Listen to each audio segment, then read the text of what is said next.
Sobat Bangkom, kembali kita bertemu dalam podcast pengembangan kompetensi.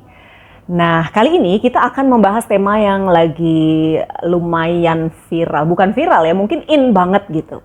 Sebagaimana kita ketahui, sebentar lagi di awal tahun 2024, tepatnya di bulan Februari, Indonesia akan menghelat pesta demokrasi yang katanya adalah pemilu serentak, di mana kita akan memilih presiden dan juga calon legislatif.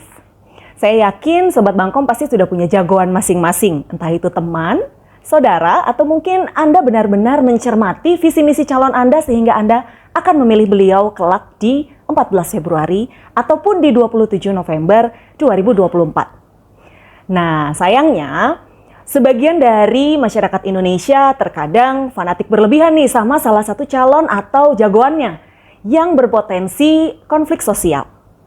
Sebagaimana kita lihat juga di media sosial sudah mulai banyak gitu ya, ujaran-ujaran kebencian terhadap calon yang lain yang itu harus kita waspadai. Nah, bagaimana kondisi di Jawa Tengah? Telah hadir bersama kita di sini Kabid Politik Dalam Negeri Kesbangpol Provinsi Jawa Tengah, Bapak Agung Kristianto. Selamat pagi ya Pak Agung ya. Apa kabar Pak Agung? Baik. Oke Pak. Seperti tadi saya sampaikan di awal gitu ya, kita kan udah mau pemilu nih Pak, pemilu serentak. Kita bahas yang 14 Februari dulu nih ya Pak ya. Mungkin bisa dijelasin, mungkin Pak Agung bisa lebih clear lagi. Apa saja perhelatan nasional yang akan kita laksanakan di 2024 terkait dengan pemilu Pak? Yang pertama yang jelas di bulan Februari, tanggal 14, jadi tidak hanya Valentine Day. Asik. Itu kalau untuk anak muda itu hari kasih sayang. Oke. Tapi nanti ada momentum yang bagus, itu hari kasih suara. Asik. Kasih suara. Pas banget ya, ya Pak Agung ya. Tanggal 14 Februari itu hari Rabu. Saya sangat hafal karena tiap hari harus melihat. Iya. Nah, di situ nanti ada yang namanya pesta demokrasi untuk pemilu. Ya, yang mana nanti akan ada pemilihan presiden, wakil presiden, dan legislatif baik itu di tingkat pusat maupun provinsi dan daerah. Oke. Itu yang pertama. Yang kedua itu nanti tanggal 27 November kalau tidak ada perubahan, itu nanti ada istilahnya pemilihan kepala daerah serentak, baik itu untuk gubernur, bupati, ataupun wali kota beserta wakilnya. Itu di bulan November kalau tidak ada perubahan ya. Itu yang akan terjadi tahun 2024. Jadi memang ini istilahnya kalau dapat kami sampaikan bahwa sudah hangat-hangat mulai memanas. Memang ini adalah tahun-tahun politik. Iya. Dimulai di 2023 atau nanti nih Pak, di awal 2024 yang mulai panas ini Pak? Ya kalau hangat-hangat menuju panas ya mulai 2023 karena mulai tanggal 28 November kemarin itu tahapan pemilu sudah sampai pada tahapan kampanye. Ya betul sekali. Kampanye itu diharapkan terjadi nanti pemilu yang damai, kampanye itu ya yang utama harus mengutamakan visi misi dari calon. Oke. Nah, sekarang gini, Pak Agung. Kalau visi misi mungkin Sobat Bangkom bisa mempelajari gitu ya, sambil melihat kampanye yang dilakukan oleh masing-masing calon. Tapi kalau kita langsung bergeser pada situasi kondusivitas gitu, di Jawa Tengah seperti apa sih, Pak Agung? Kondusivitas itu penting, Mbak. Ya. Karena kondusivitas merupakan salah satu indikator dari suksesnya pemilu. Satu, sukses pemilu itu harus partisipasi masyarakat pemilu itu tinggi. Ya.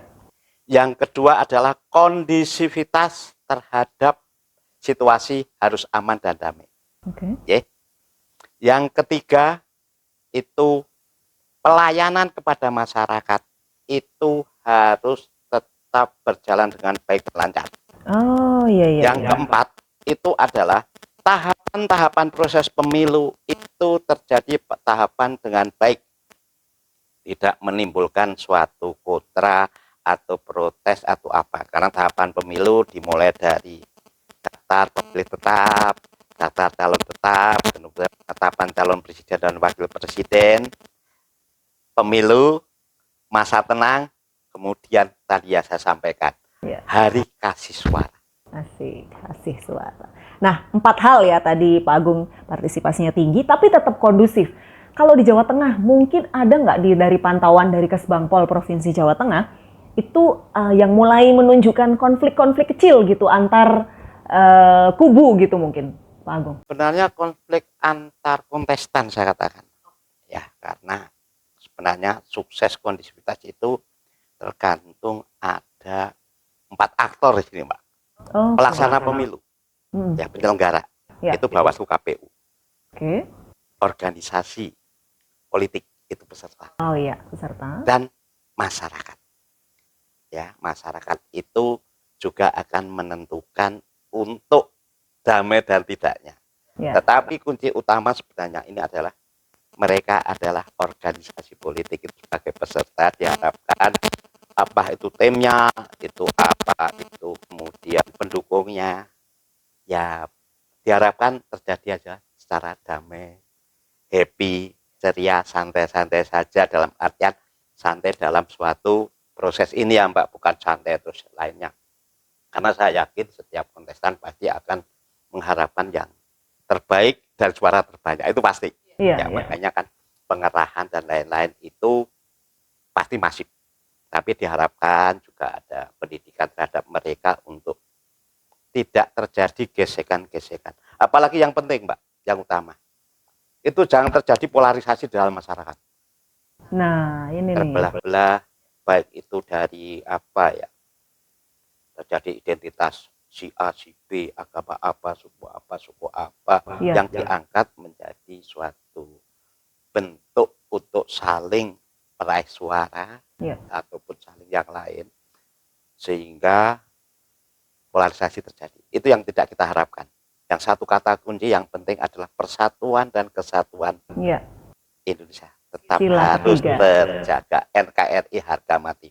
Nah, terkait dengan percikan-percikan kecil sampai saat ini, kalau kecil sih sebenarnya hanya oknum-oknum. Kemarin ada viral di Temanggung, itu ada perusakan alat peraga kampanye, tapi itu sudah nanti ditangani Bawaslu, dan itu memang ya kalau percikan-percikan kecil, dan itu pun diharapkan tidak menjadi suatu sumber dari konfliknya, karena itu personal oknum gitu Mbak. Artinya meskipun ada gesekan karena fanatisme mungkin tadi polarisasi tadi, tapi tidak sampai pada ini ya Pak ya, sesuatu yang besar dan mengkhawatirkan gitu ya Pak Agung. Ya betul Mbak, jadi itu sebenarnya belum terjadi gesekan. Kalau gesekan belum ya, tidak ya, hanya Alhamdulillah ya, merupakan kondusif. APK kan, karena itu Iya. bukan kondisi Mbak, karena kita juga pemerintah Provinsi Jawa Tengah bekerja sama dengan pihak-pihak keamanan, Polda, kemudian dari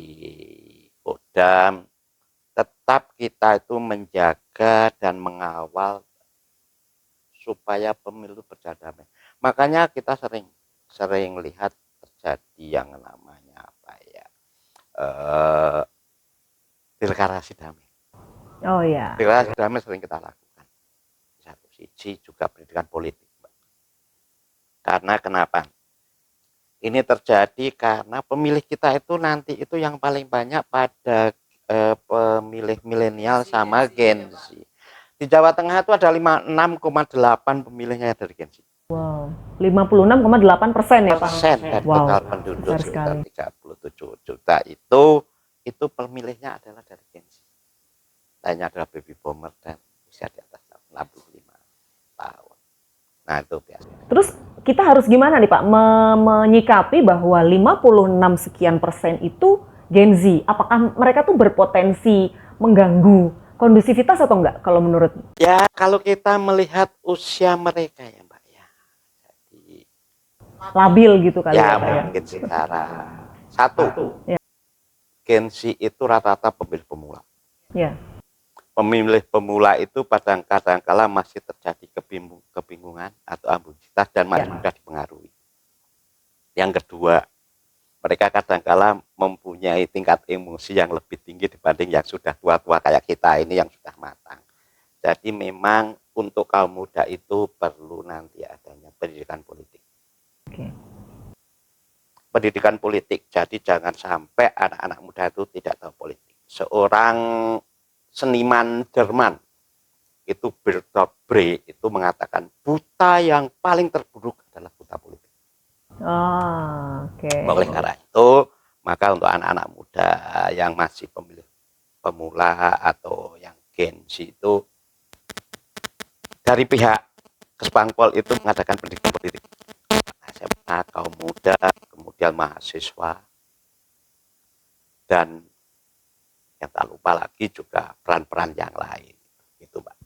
Jadi kita sebagai pemerintah ya sudah mengambil peran untuk mencegah terjadinya konflik sosial terutama untuk para pemilih gitu ya Pak. Betul. Termasuk untuk kita, Mbak. Kita juga ya. Kita ya, setelah pemerintah dalam artian saya konteksnya ASN ya, Mbak ya. Maka ASN kan tetap netral. Iklan netralitas ASN kan selalu didengung. Ya, kalau nanti ASN juga tidak netral mungkin bisa terjadi kan antara ASN itu terjadi polarisasi. Iya, betul itu, sekali. Itu. Makanya mungkin netizen gitu kadang-kadang jengah dengan banyak sekali konten netralitas yang dinaikkan oleh pemerintah provinsi. Tapi memang begitu adanya yang memang harus kita junjung tinggi gitu ya Pak Agung. Juga salah satu merupakan mencegah terjadinya polarisasi, kemudian fanatik yang berlebihan gitu kali. Gimana Pak Agung? Betul Mbak. Jadi kita itu yang namanya mengingatkan dan mengingatkan itu kan harus. Istilahnya kita itu untuk di brainwash lah, atau kita itu ditanamkan di doktrin bahwa ASN ini selalu netral. Itu memang yang namanya suatu proses itu tidak bisa hanya sekali dan kali. Dan kita akan selalu diingatkan. Kalau tidak itu nanti kita kadang-kala terlena, kita kena pengaruh. Nah, itu yang.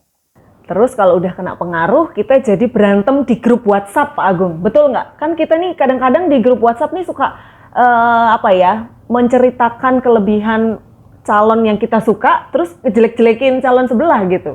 Mengalami juga nggak di grup WhatsApp keluarga nih, Pak Agung? Kalau sementara ini keluarga nggak. Di kantor kami kondusif. Istilahnya di kantor kami ya, saya bilang saya sebagai parameter, sebagai contoh di kantor kami. Karena di kami itu tiap Senin itu harus disampaikan ketika apel pagi itu yang namanya ikrar netralitas itu harus itu selalu kita bacakan, selalu mengingatkan. Kemudian kita itu sebagai pemangku kepentingan di dalam, walaupun sebagai fasilitator dalam pelaksanaan pemilu dan pilkada serentak, kita itu kan tetap harus bertanggung jawab terhadap itu supaya tidak terjadi konflik. Kemudian untuk mencegah konflik juga ada deteksi dini, Mbak. Apa nih yang dideteksi, Pak? Deteksi dini mungkin ada suatu depan kecil yang akan membuat terjadinya konflik di masyarakat, maka itu harus diredam atau dilokalisir sehingga tidak meluas ataupun lebih besar. Itu ada bidang kewaspadaan, ada yang itu bekerja sama dengan pihak keamanan untuk deteksi dini terkait dengan kondisi. Itu apakah kerjasama juga dengan organisasi masyarakat, Pak Agung? Ada pelibatannya nggak sih? Karena kita kan Jawa Tengah 35 kabupaten kota nih yang harus kita artinya waspadai gitu. Oh pasti toh Mbak. Jadi keterlibatan organisasi masyarakat itu pasti. Banyak sekali yang terdaftar sekarang itu ada sudah mungkin ribuan yang ada di Jawa Tengah. Dan itu pun organisasi masyarakat mungkin juga di bawah suatu organisasi politik, kan begitu. Iya. Karena mereka kadang-kala organisasi masyarakat itu juga dalam tanda petik saya sampaikan itu berafiliasi terhadap ya itu. Nah makanya kita itu sering mengadakan yang namanya pendidikan politik, kemudian juga kewaspadaan dini, juga kita mengajak mereka organisasi sosial, organisasi masyarakat untuk turut serta menciptakan pemilu damai. Mengingat bahwa mereka terafiliasi dengan organisasi politik, berarti semuanya dirangkul ya Pak Agung. Jangan sampai ada yang terus meri menjadi potensi gitu. Terangkul, apalagi nanti mereka diharapkan kan organisasi sosial sendiri kan mendapat bantuan dari pemerintah. Okay. Diharapkan salah satu kegiatannya di politik ini mereka ada kegiatan untuk mengumpulkan mereka anggotanya bersama masyarakat, bersama pendukungnya untuk menciptakan politik yang damai, pemilu yang damai. Iya, iya. Pendidikan politik Pendidikan juga politik semua mereka sebenarnya juga. kan bermuara bagaimana penyadaran dan pendidikan politik kepada masyarakat. Ya, kalau mereka tadi mengatakan buta politik itu tadi yang bahaya. Oke. Selain organisasi masyarakat, ada nggak sih Pak Agung pelibatan tokoh agama gitu, peran beliau-beliau ini di dalam meredam atau mungkin mencegah terjadinya konflik? Kalau peran istilahnya key person, tokoh-tokoh itu sangat penting, Mbak. Apalagi para pemuka agama ya, pemuka agama, pemuka budaya itu sangat penting karena mereka sebagai sosok figur pemimpin yang karismatik. Ya, di luar pemimpin pemerintah secara struktural, organisasional, ada yang namanya pemimpin karismatik yang ngendikannya apa yang disampaikan oleh beliau-beliau itu diikuti. Misalnya MUI, ya, kemudian pengasuh-pengasuh pondok pesantren, itu kan karena saya mengatakan apalagi pondok pesantren mempunyai basis massa, itu ada, Mbak. Kita kemarin barusan malah juga talkshow di satu TV swasta di Semarang, beliau pembicara kuncinya ketua MUI, Oh, oke. budayawan, begitu. Itu sangat penting, Mbak, karena mereka orang-orang yang punya pengaruh istilahnya dalam tanda petik di dalam kehidupan masyarakat. Manutnya itu luar biasa ya, pengikut-pengikutnya itu ya Pak Agung. Mungkin cara jujur daripada kita lebih manut sama beliau, Oke. sama pemimpin-pemimpin kita itu istilahnya secara struktural kita pemerintah. Misalnya dengan saya aja Iya, ya iya. yang politik itu, mungkin lebih masuk sama beliau, Pak Kiai Betul. atau ketua MUI atau Iya. apa pengasuh pondok pesantren ya daripada Iya. beliau. Itu saya sampaikan saya mungkin beliau merdekakan mereka lebih karismatik. Tapi apakah beliau itu juga menyampaikan ke jamaahnya gitu, Pak Agung? Diharapkan kan begitu, Mbak. Oh, oke, baik. Terjadi transfer tentang pemilu yang Ya. terutama transfer tentang pemilu damai. Ya. Jadi diharapkan nanti kayak beliau-beliau itu memberikan wacana yang terbaik untuk satu kalau misalnya itu jamaahnya. Ya. Tidak hanya itu saja sebenarnya, tidak hanya pemimpin tokoh-tokoh agama yang dari pesantren atau dari tokoh-tokoh agama juga di yang lain, misalnya pendeta, pastor, itu kan mereka punya istilahnya jemaah. Kalau saya katakan punya masalah tanda petik, maka diharapkan di situ nanti memberikan suatu pengertian dan pemahaman terhadap apa yang arti sebuah pemilu damai. Ibadah ketika di gereja gitu ya Pak Agung, Bapak Pendeta menyampaikan soal ada sedikit lah selain ibadah-ibadahnya gitu, ada sedikit pesan tentang pemilu damai gitu ya Pak Agung. Oke. Kalau isu-isu keadilan sosial dan ekonomi nih, kadang-kadang ada ketidakadilan dalam kesejahteraan gitu yang memicu adanya konflik sosial gitu. Ada nggak Pak di Jawa Tengah? Sebenarnya kalau kita mau bicara jujurnya, Mbak, keadilan dan ekonomi itu kaitannya, Mbak. Mungkin kemarin saya dari seorang Pak Ujang Komarudin, ekonomi sangat mempengaruhi terhadap perilaku, apalagi dalam pemilu. Nah, biasanya kaitannya dengan ekonomi kan nanti pada kaitannya dengan money politik, Mbak. Ya, money politik. Jadi ada istilahnya serangan fajar, serangan maghrib, atau serangan apa itu akan itu tidak bisa yang seperti yang disampaikan oleh pengamat politik yang kemarin itu pasti akan terjadi. Nah, maksud kami, tapi kalau itu sebenarnya bukan memunculkan suatu konflik sosial, tapi pelanggaran pemilu. Ya, lebih pada pelanggaran. Ya, pelanggaran pemilu yang dilakukan oleh oknum-oknum. Mengatakan oknum ya, Mbak, ya, karena tidak semua akan melakukan seperti itu mungkin. Tapi itu tidak bisa dihindari. Dan pasti mungkin kemungkinan besar akan terjadi. Tapi Pak Agung, ada tidak sih kaitannya antara latar belakang atau kondisi ekonomi tertentu dengan kemungkinan terjadi konflik? Artinya orang dengan latar belakang ekonomi tertentu, dia akan mudah terpantik emosinya untuk melakukan konflik sosial dibandingkan status ekonomi yang lain gitu. Ada nggak kaitannya? Kalau status sosial mereka secara ekonomi, Mbak, itu misalnya ya istilahnya garis atau apa, kayaknya sangat kecil faktor itu untuk menimbulkan konflik ya. Konflik itu terjadi biasanya pada satu, saya sampaikan, fanatik yang berlebihan. Oke. Untuk siapa yang dia dukung. Ya. Kedua, biasanya konflik itu muncul terjadi yang namanya berita-berita atau kampanye hoax. Oke. Jika mereka akan jadi. Yang ketiga, kemudian black campaign, negatif campaign. Itu yang memunculkan suatu ya sumber-sumber terjadinya konflik. Kalau ekonomi saya kira kecil, Mbak. Itu sangat-sangat kecil untuk sumber itu. Artinya orang-orang yang di atas garis pun ketika dia punya fanatisme berlebihan, terus orangnya julid gitu ya Pak Agung, kalau kata anak-anak sekarang nih, julid gitu, terus bikin konten yang nggak bener gitu kan bisa ya Pak ya? Ya, karena kan mungkin terus terjadi apa ya, friksi lah. Iya. Membuat suatu konten yang nggak benar, membuat sesuatu yang tidak ada sumbernya yang pasti, seperti penjelasan sampaikan tadi di awal. Itu misalnya menjelek-jelekan si X, si B, kekurangannya ini begini-begini, itu kan sumber.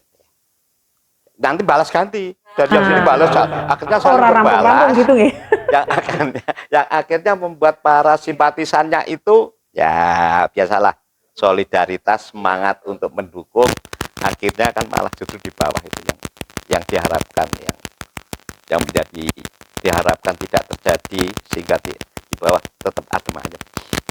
Kalau konten-konten di media sosial itu kita melakukan pemantauan tidak sih Pak Agung? Mungkin kerjasama dengan Polda begitu?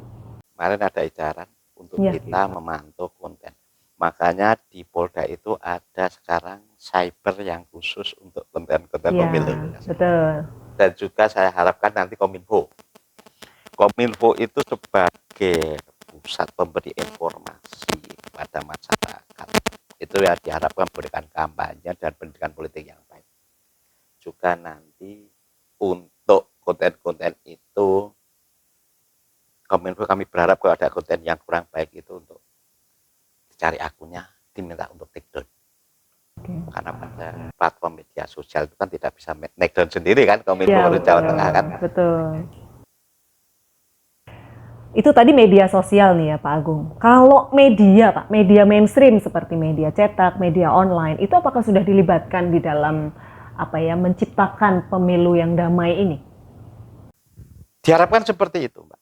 Pemilu damai, pemilu yang baik. Kadang-kadang, tapi ya itu tadi, Mbak. Suatu berita itu kalau tidak bombastis kan kadang-kadang nggak laku ya. Kita katakan, saya mengatakan sesuatu yang jadi viral itu kan karena sesuatu yang agak gimana gitu ya. Saya sampaikan lah, mungkin Mbak Tika tahu bahwa sesuatu berita itu yang menarik itu yang tidak lazim kalau saya katakan seperti itu. Kalau data-data saja, bombastis gitu pasti wah. Kalau data-data saja kadang-kala netizen atau kita masyarakat itu salah gur menutok paling kan. Betul.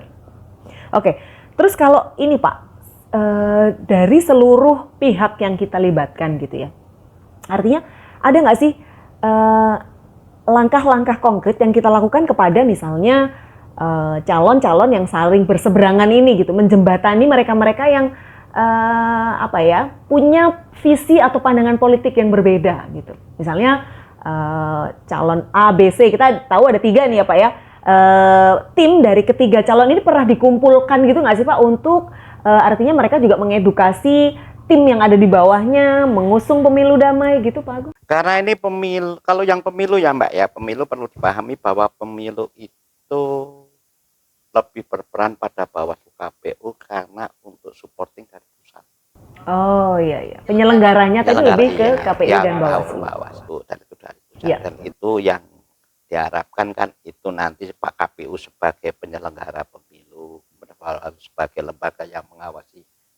Itu nanti rancangan KPU untuk mengumpulkan, termasuk titik-titik mana kerawanan untuk kampanye. Nah itu KPU jadwalnya dan disampaikan kepada pihak keamanan. Tapi kalau Kesbangpol hanya fasilitasi, kita hanya memonitor saja apakah logistik sudah sampai, apa yang bisa kita bantu. Oh nanti akan menimbulkan suatu kerawanan atau yang lain, gitu kita deteksi dini kita sampaikan. Sangat menarik Pak Agung. Nah Sobat Bangkom, sedikit waktu yang bisa kita diskusikan gitu ya bersama dengan Pak Agung Kristianto dari Kesbangpol Provinsi Jawa Tengah. Sedikit kesimpulan yang bisa saya sampaikan adalah gunakan hak pilih, perkaya diri kita dengan pendidikan politik yang sudah banyak ada di mana-mana ya Pak Agung ya. Kita bisa mengakses berbagai media yang tentu saja yang valid ya. Jangan mengakses media yang abal-abal juga nih Pak Agung untuk mencari informasi tentang pemilu. Dan kemudian jangan mudah terprovokasi dengan hal-hal yang memicu keinginan kita untuk memilih, kemudian money politics gitu ya. Jangan mudah terpancing, ciptakan pemilu damai. Terima kasih banyak Pak Agung atas ilmu dan pencerahannya. Kita doakan semoga pemilu di tahun 2024 nanti berjalan lancar dan damai sesuai keinginan kita bersama. Sobat Bangkom, terima kasih telah menyaksikan podcast kali ini. Kita bertemu dalam tema yang lebih menarik lagi selanjutnya. Sampai jumpa.